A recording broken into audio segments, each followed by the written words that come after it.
ഇങ്ങനൊരു അഭ്യർത്ഥന മാത്രമേ ഗവൺമെന്റിനുള്ളൂ. മുഖ്യമന്ത്രിയോടും ഈ ഗവൺമെന്റ് ഒരു അഭ്യർത്ഥന മാത്രമേ ഉള്ളൂ. ശിവഗിരി സംഭവം എല്ലാം കഴിഞ്ഞ് ഞാൻ മുഖ്യമന്ത്രി സ്ഥാനം രാജിവെച്ച് 96 നടന്ന ഇലക്ഷനിൽ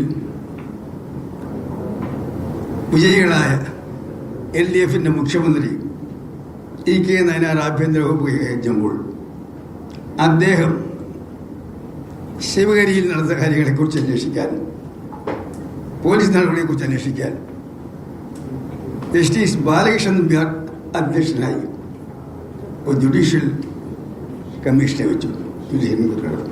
ആ കമ്മീഷൻ വിശദമായി ശിവഗിരിയിൽ അധികാര കൈമാറ്റം നടത്താൻ ഹൈക്കോടതി തീരുമാനം നടപ്പാക്കാൻ ശ്രമിച്ചപ്പോൾ അവിടെ നടന്ന സംഭവങ്ങൾ, അതിൽ പങ്കെടുത്തവർ,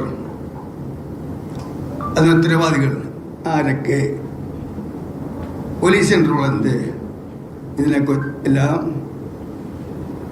മാസങ്ങൾ നീണ്ടുനിന്ന അന്വേഷണത്തിന് ശേഷം വിശദമായ ഒരു റിപ്പോർട്ട് ബഹുമാനപ്പെട്ട മുഖ്യമന്ത്രി ഞാനാൾക്ക് നൽകിയിട്ടുണ്ട്.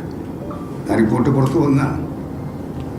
കാര്യങ്ങൾ ഇപ്പോഴും വിവാദങ്ങൾ കെട്ടടക്കാതിരിക്കുന്ന സാഹചര്യത്തിൽ എൻ്റെ അഭ്യർത്ഥന, നയനാർ ഗവൺമെന്റ് നിയമിച്ച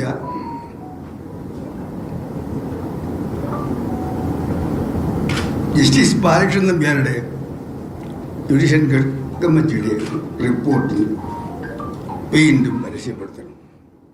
ജനങ്ങൾ അറിയട്ടെ സത്യം.